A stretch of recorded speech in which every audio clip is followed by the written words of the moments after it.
Hi everyone, my name is Pablo Alonso and I'm presenting our work leveraging pre-trained autoencoders for interpretable prototype learning of music audio. This work is framed in the context of interpretable AI. We believe that developing interpretable models is crucial for several reasons, including developing faithful models, and I'm thinking in applications such as music recommender systems or music production tools, where we want users to trust and understand why the model is taking particular decisions. But focusing also in the developers of the models, being able to diagnose issues with the training data or labels, detect potential adversarial attacks to the models, or just to get insight into the target task that we are working with. In particular, we are working with a framework for prototypical learning, compared to a traditional black box classifier where the model sets a number of weights to turn input samples into output class probabilities. A prototype classifier defines a number of prototypes that live in the same space as the input samples and produce these output probabilities by measuring distance between the data samples and the learnable prototypes. So after training, you can analyze the learned prototypes in order to gain understanding on the task. The APNet is a prototype network developed by Pablo Zinemanas, which is also an author of this paper. And the idea is that the prototype network is trained in the embedding space of an autoencoder. So after training, the prototypes can be passed through the decoding module in order to get a sonification to interpret the classes. However, the APNet has certain limitations. First of all, according to the authors, it suffers from scalability issues, so it was difficult to increase the number of prototypes or extend the model to classification tasks with a large number of classes.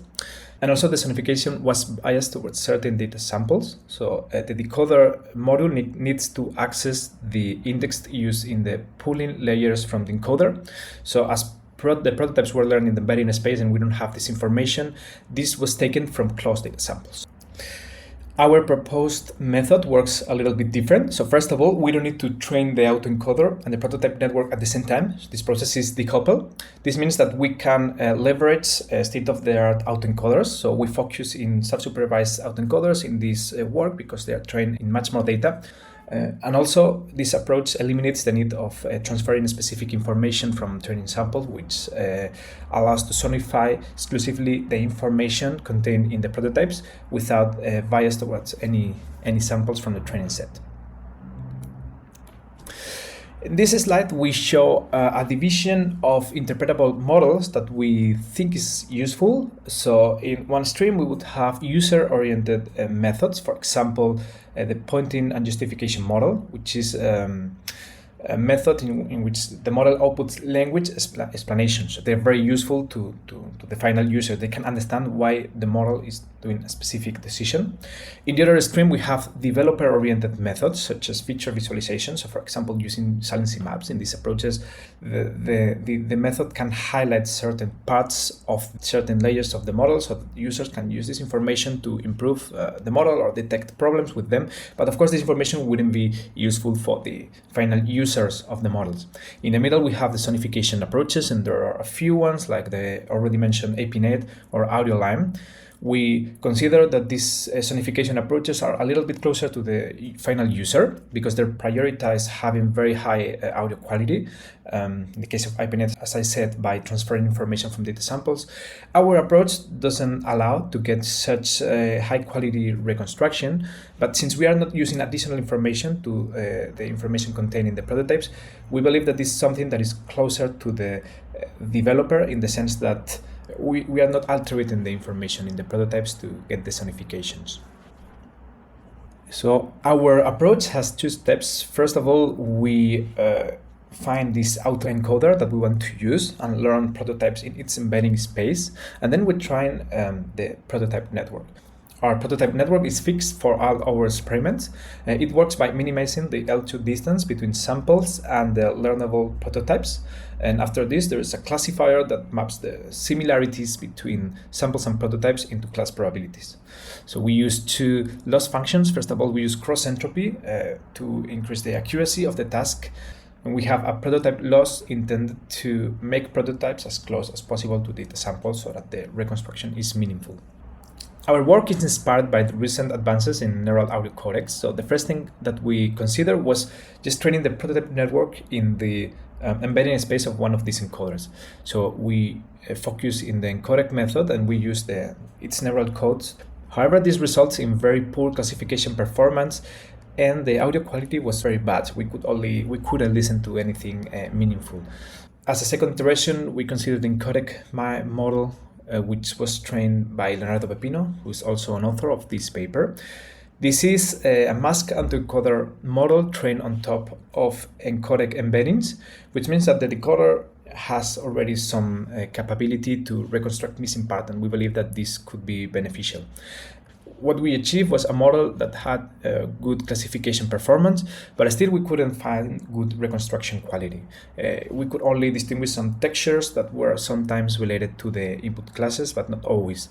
And since this model keeps the same temporal resolutions as encodec, we hypothesized that we need to learn prototypes in a more abstract space where temporal resolution was smaller. So here we have an example of how the sonification of this model sounded like.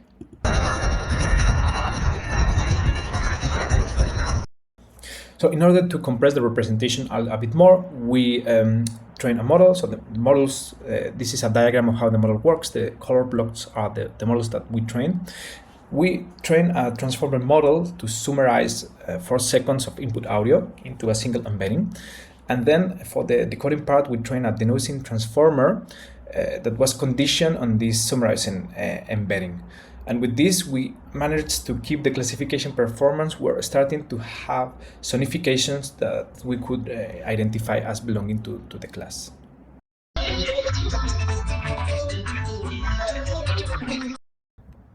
In the last iteration, we keep the architecture, but this was trained with more data, and we extend the sequence length to 10 seconds, and we got the following reconstruction.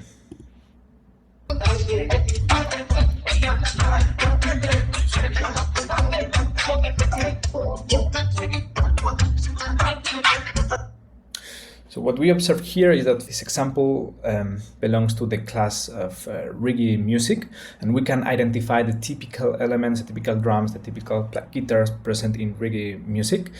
However, the prototype is not very coherent in the temporal dimension. So the way we interpret this is that this information might not be available because the model is not able to understand it and process it. So the model doesn't require temporal coherence to classify reggae. It only needs to find the elements, which is already giving some insights on how the model works. We work with 3 music classification datasets. Bentley Solos DB is an instrument recognition dataset with 8 classes. GDSAN is a genre recognition dataset with 10 classes. And XAI Genre is a genre recognition dataset with 24 classes that we created specifically for this work. So this table compares the performance achieved with state-of-the-art models, a baseline consisting on APNet trained with 5 prototypes, a ceiling performance consisting on training MLPs on top of the encodec MI and the summarization of the encodec MI embeddings, and finally our prototype network embeddings trained on top of the summarization of the encodec MI embeddings. And we experiment with 1 to 40 prototypes. Our results shows that the state-of-the-art is about the performance of the encodec MI embeddings, and we can do better than this, so that's why this is our performance ceiling. However, when we compare the prototype networks to the MLP, we show that the degradation in performance is small, never more than 3%. That using a large number of prototypes is generally good for the performance. Finally, that we can get competitive results using a very small prototype network consisting in less than 100,000 parameters. We perform a number of experiments to evaluate the sonification of the prototypes. First of all, there are more examples available in the companion website of this project. Additionally, we were interested into assessing if the decoder could be altering the class information in the prototypes.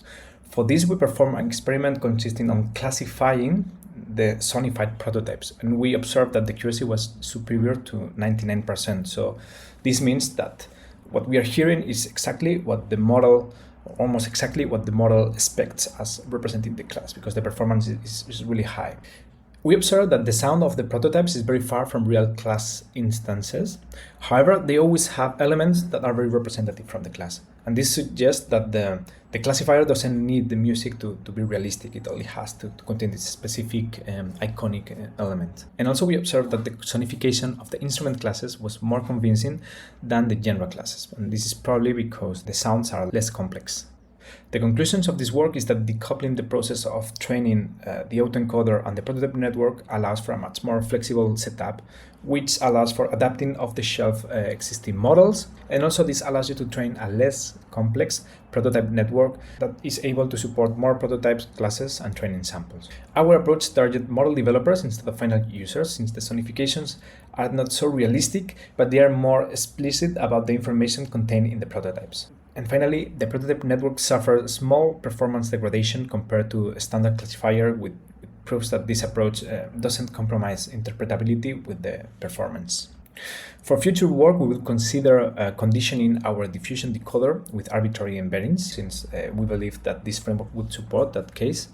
We will consider increasing the model sequence length, since we observed that this had a beneficial impact in the quality of the reconstruction.